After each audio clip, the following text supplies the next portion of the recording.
Sudah ini sudah dijawab semua di dalam. Tidak ada.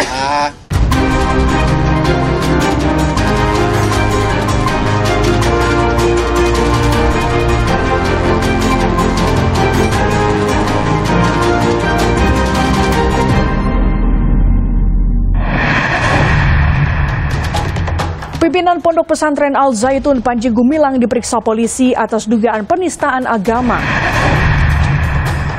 Mantan Menkominfo Johnny G. Plate jalani sidang eksepsi atas kasus korupsi BTS 4G. Sementara Kejaksaan Agung memeriksa Menpora sebagai saksi. Kapolda Papua siap beri uang tebusan 5 miliar rupiah demi pembebasan pilot Susi Air yang disandera kelompok kriminal bersenjata. Halo saudara, bagaimana kabar Anda? Selama 30 menit ke depan kami akan menemani Anda dengan menghadirkan informasi yang penting dan menarik lainnya saudara. Bersama saya Gracia Adur, inilah laporan khusus lengkap. Saudara, pimpinan Pondok Pesantren Al Zaitun Panji Gumilang diperiksa polisi atas dugaan penistaan agama. Polisi juga mengusut dugaan pelanggaran Undang-Undang Informasi dan Transaksi Elektronik atau ITE serta berbuat onar.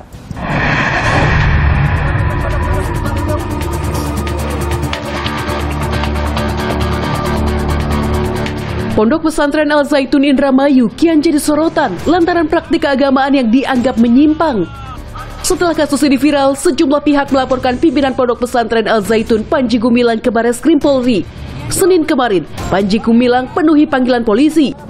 Kericuhan sempat terjadi antara awak media dengan para pendamping Panji Gumilang yang mengawal hingga masuk ke gedung Barreskrim Polri.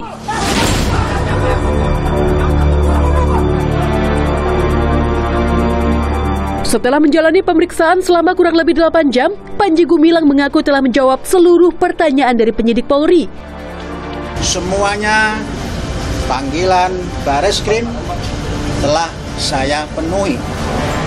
Dan di dalam pemeriksaan pribadi saya telah memberikan keterangan yang secukup-cukupnya. Pertanyaan yang disampaikan pada saya lebih daripada 30 pertanyaan. Isu ada dukungan dari sana dari Sudah ini sudah dijawab semua di dalam. Tidak ada. Yang pertama tentunya ditanya tentang riwayat hidup. Sudah dijawab. Keduanya ditanya, pernahkah Panji Gumilang berurusan dengan hukum? Dijawab pernah. Yang ketiga, apakah ada ketetapan hukum? Pernah ada. Ini malah nambahin ya. Berapa itu ketetapan hukumnya? Saya pernah dihukum 10 bulan. Nah kan sudah 4 itu. Saya janji 3 Pak, kalau terbukti penistaan agama, terus siap tetapkan jadi tersangka nggak Pak? Belum sampai ke sana. Tapi siap nggak Pak? Siap nggak Pak? Jangan ngomong siap tidak siap. Urusannya belum selesai. Setelah periksa pimpinan Ponpes Al Zaitun, polisi pun telah menaikkan status kasus Panji Gumilang ke penyidikan. Adapun materi pertanyaan mengenai sejarah tentang Al Zaitun, kemudian yayasan tersebut, struktur organisasi, dan kemudian terkait beberapa video yang diunggah menjadi bahan pertanyaan kami.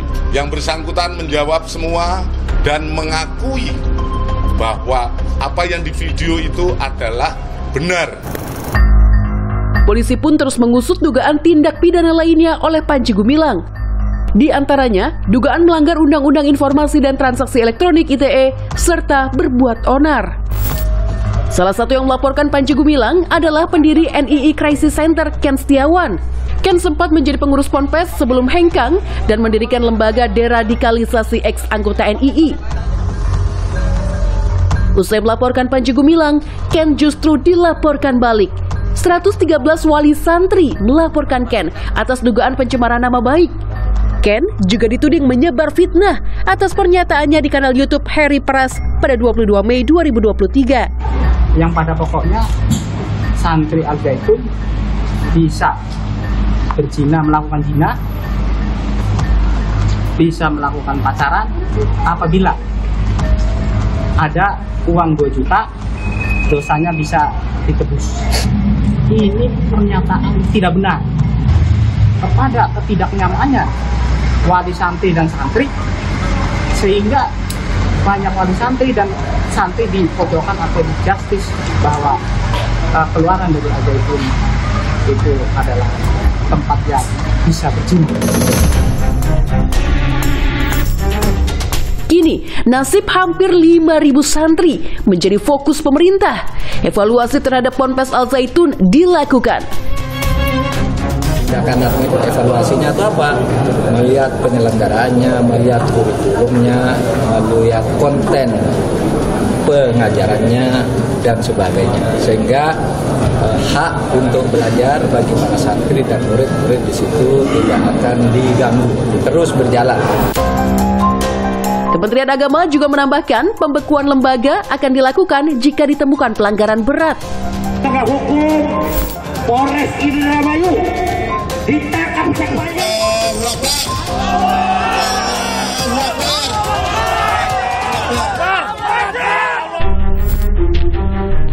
Ponpes Al-Zaitun sebenarnya sudah jadi perhatian sejak hampir 2 dekade lalu. Harian Kompas edisi Mei 2011 mengulas dugaan keterkaitan Panji Gumilang dengan Gerakan Negara Islam Indonesia (NII). Panji Gumilang membantah dugaan tersebut. Mundur ke belakang, 2004, Ponpes Al-Zaitun sempat tersangkut kasus penggelembungan suara pemilu. Laporan Harian Kompas 7 Juli 2004 menyebut terjadi dugaan penggelembungan suara di 83 TPS di Ponpes Al-Zaitun. Pada pemilu legislatif, jumlah pemilu yang terdaftar di Ponpes Al-Zaitun waktu itu sebanyak 5.000 orang. Namun, pada pemilihan presiden, jumlah pemilih bertambah hampir 5 kali lipat, menjadi lebih dari 24.000 orang. Di sisi lain, Ponpes Al-Zaitun pernah punya pesona.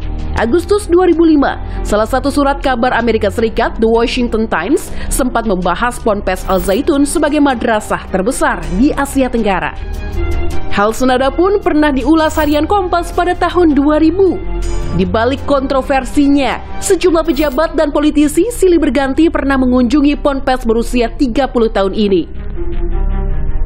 Mulai dari almarhum B.J. Habibie, A.M. Hendro Priyono, Yusuf Kala, Anas Urbaningrum, Akbar Tanjung, Edi Baskoro Yudhoyono, hingga Muldoko.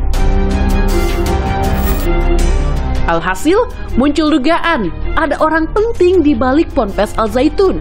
Minta bantuan gitu nggak sih Pak? Bantuan apa? Soal ini. Dalam konteksnya kan, bantuan apa?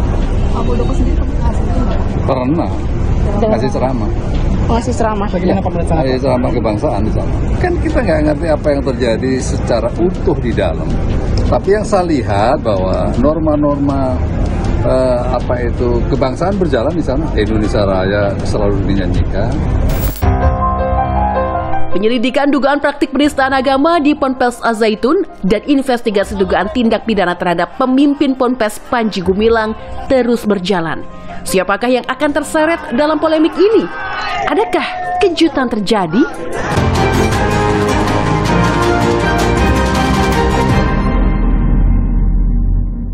Saudara, mantan Menkominfo Johnny G. Plate jalani sidang eksepsi atas kasus korupsi BTS 4G. Ia pun membantah telah korupsi dan menyebut dakwaan jaksa tidak jelas. Sementara itu, Kejaksaan Agung memeriksa Menpora Dito Aryo Tejo sebagai saksi kasus korupsi BTS 4G. Sidang kasus korupsi Menara BTS 4G Kominfo memasuki babak baru. Dalam sidang eksepsi di Pengadilan Tipikor Jakarta, mantan Menkominfo Johnny G. Plate membantah dakwaan jaksa yang menyebut Plate menikmati 17,8 miliar rupiah hasil korupsi BTS 4G. Terdakwa tidak pernah menerima uang maupun fasilitas yang didakwa oleh penuntut umum dan tidak pernah mengetahui adanya pemberian uang tersebut. Pemberian yang dituduhkan dalam surat dakwaan tersebut di atas sama sekali tidak menimbulkan pertambahan kekayaan bagi terdakwa, sehingga tuduhan tersebut kontradiktif atau tidak sejalan dengan pasal yang didakwakan terhadap terdakwa. Joni Plate bahkan menyinggung nama Presiden Jokowi dalam eksepsinya. Plate pun membantah tuduhan peningkatan jumlah desa yang dibangun Menara BTS atas keinginannya sendiri dan sudah melewati proses rapat di kabinet. Terjadi peningkatan target pembangunan jumlah BTS 4G sehingga menjadi 7.904 dalam periode 2021-2022 tanpa melalui kajian.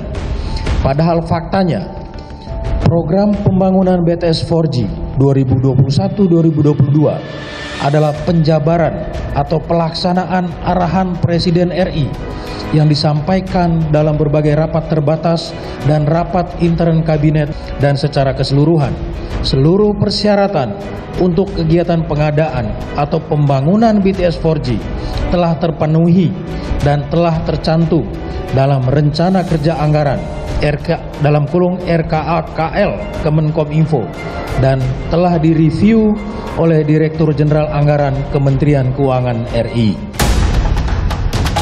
Sementara itu di persidangan, Hakim Ketua menegaskan persidangan korupsi BTS 4G tidak terpengaruh politik. Perlu saya sampaikan kepada saudara, ya, di awal uraian eksepsi atau keberatan ini ada disinggung, ya, seolah-olah saudara itu dicari-cari kesalahannya, seperti itu, ya. Di sini untuk saudara tahu saja bahwa sidang ini tidak terpengaruh dengan apa-apa. Biar saudara tahu, ya, kami tidak ada tendensi politik apa, kami bebas dari masalah politik. Sementara itu, Senin kemarin Kejaksaan Agung memeriksa 8 orang, salah satunya Menteri Pemuda dan Olahraga Dito Aryo Tejo sebagai saksi kasus korupsi BTS 4G. Sebelumnya, politisi Golkar itu disebut menerima aliran dana korupsi proyek BTS 4G senilai 27 miliar rupiah dari Komisaris PT Solitek Media Sinergi Irwan Hermawan pada periode November hingga Desember 2022 lalu. Uang itu disebut-sebut untuk meredam pengusutan perkara korupsi BTS 4G di Kejaksaan Agung. Tidak ada, untuk materi yang berwenang ya. Meski Kejaksaan Agung tak membantah dugaan aliran dana dari terdakwa BTS 4G ke Dito Aryo Tejo, namun Kejagung menegaskan jika benar terjadi, uang yang mengalir ke Dito Aryo Tejo tidak terkait korupsi BTS 4G Kominfo. Dan selanjutnya terinfo dalam rangka untuk menangani atau mengendalikan penyidikan, ada upaya untuk mengumpulkan dan memberikan sejumlah uang, sehingga dari hal tersebut nampak jelas bahwa peristiwa ini tidak ada kaitannya dengan tindak pidana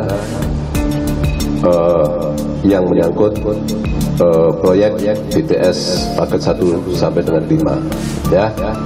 Akan dibedakan ini karena kemarin berinformasi ini kaitannya atau dana mengalir dan sebagainya, ya. Jadi kami terikat dengan tempus dan lokus. Sebelumnya, Selasa pekan lalu, jaksa mendakwa Johnny G. Plate dalam kasus korupsi Best Transceiver Station atau pemancar telekomunikasi 4G dengan kerugian negara sebesar 8 triliun rupiah lebih. Jaksa menyebut Plate memeras terdakwa lain, Direktur Bakti Kominfo Anang Ahmad Latif, 500 juta rupiah setiap bulan sepanjang Maret 2021 hingga Oktober 2022. Permintaan itu diteruskan kepada terdakwa lainnya, Irwan Hermawan, Komisaris PT Solitek Media Sinergi yang memberikan uang 500 juta rupiah sebanyak 20 kali dengan total 10 miliar rupiah. Pada 2022, Plate disebut menerima uang 4 miliar rupiah yang dibungkus kardus juga dari Irwan Hermawan. 3 miliar rupiah diterima Plate di kediamannya di Jakarta Selatan dan 1 miliar di ruang kerjanya di kantor Kemenkominfo. Pada bulan Januari-Februari 2021 meminta uang kepada Anang Ahmad Latif sebesar 500 juta rupiah per bulan yang terrealisasi dari bulan Maret 2021 sampai dengan Oktober 2022. Terdakwa Johnny Gerald Plate sekitar tahun 2022 menerima uang sebanyak 4 kali dengan total keseluruhan 4 miliar dari Irwan Hermawan dengan rincian masing-masing penerimaan sebesar 1 miliar rupiah dibungkus kardus.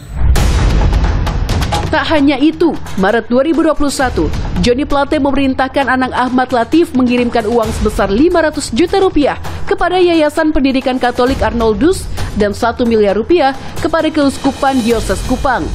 April 2021, Johnny Plate memerintahkan Anang Ahmad Latif mengirimkan uang sebesar 200 juta rupiah kepada korban banjir di Kabupaten Flores Timur NTT. Juni 2021, Plate memerintahkan Anang mengirim uang sebesar 250 juta rupiah kepada gereja GMIT di NTT.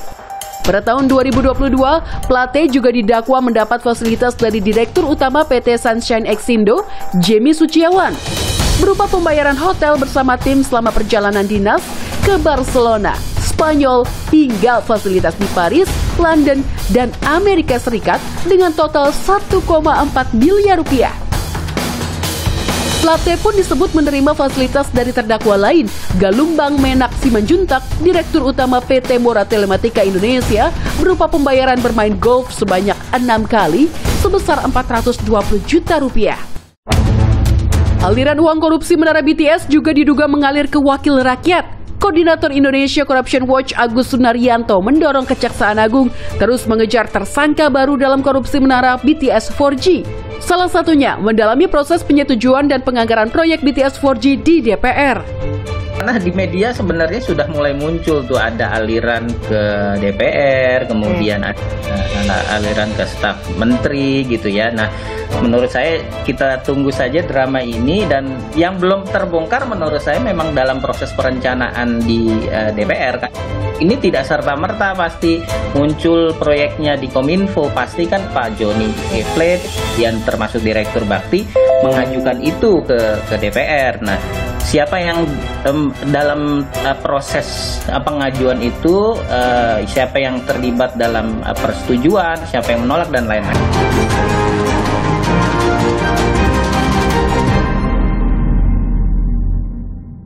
Saudara, Kapolda Papua menyatakan siap memenuhi permintaan uang tebusan sebesar 5 miliar rupiah demi pembebasan pilot Susi Air yang disandera kelompok kriminal bersenjata atau KKB. Sementara itu, Presiden Joko Widodo mengklaim pemerintah telah melakukan berbagai upaya membebaskan pilot Susi Air.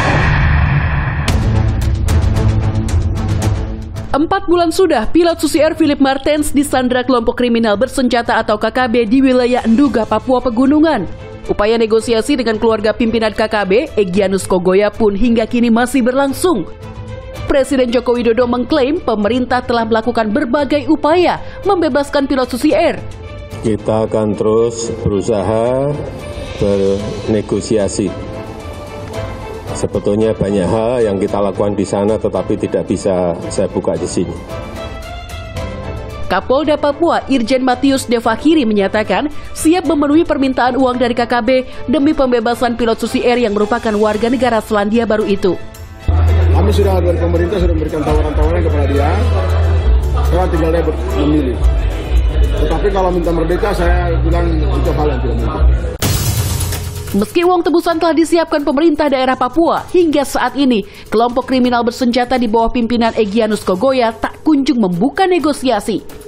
Panglima TNI Yudo Margono memerintahkan jajarannya terus melakukan komunikasi untuk pembebasan pilot Susi Air Philip Martens.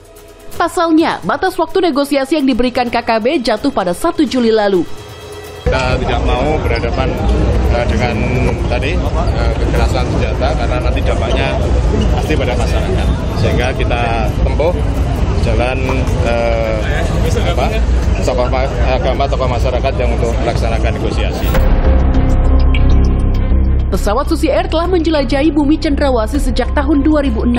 Tak hanya sebagai alat transportasi warga, Susi Air kerap membantu logistik pangan hingga kesehatan ke wilayah pedalaman Papua. Namun sayang, penerbangan maskapai Susi Air di Papua terhambat pasca penyanderaan pilot Philip Martens oleh KKB pimpinan Egyanus Kogoya di Bandara Paro 7 Februari 2023 lalu.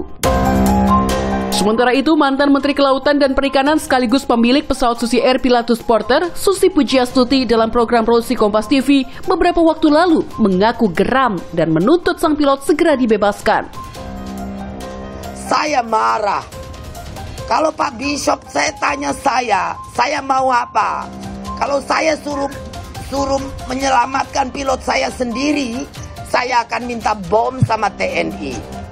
Saya bom semua sendiri, saya marah. Sebelumnya, Menteri Koordinator Bidang Politik Hukum dan Keamanan Mahfud MD menegaskan tidak akan melibatkan negara lain dalam proses penyelamatan pilot Susi Air. Ya kita karena ini sendiri sudah internal. Kita kebijakannya tidak boleh melibatkan negara lain. Ini dalam kita dan kita bisa melakukan apapun perubahannya tidak boleh masuk di wilayah internasional. Aparat gabungan TNI Polri terus berupaya menyelamatkan pilot Susi Air. Meski berbagai kendala penyelamatan kerap kali ditemui, diantaranya cuaca ekstrim tak menentu, medan berat yang menyulitkan TNI Polri. Tak ayal pemerintah memilih jalur negosiasi meski belum membuahkan hasil. Tercatat, 4 TNI gugur di tengah misi penyelamatan pilot pesawat Susi Air Philip Martens, yakni prajurit 1 atau Pratu Miftahul Arifin, Pratu Ibrahim, Pratu Kurniawan, dan prajurit 2 atau Prada Sukra. Informasi tadi sekaligus menutup perjumpaan kita. Tetap pantau terus informasi pemilu 2024 hanya di Kompas TV independen terpercaya. Saya Gracia Adur, pamit undur diri. Sampai jumpa.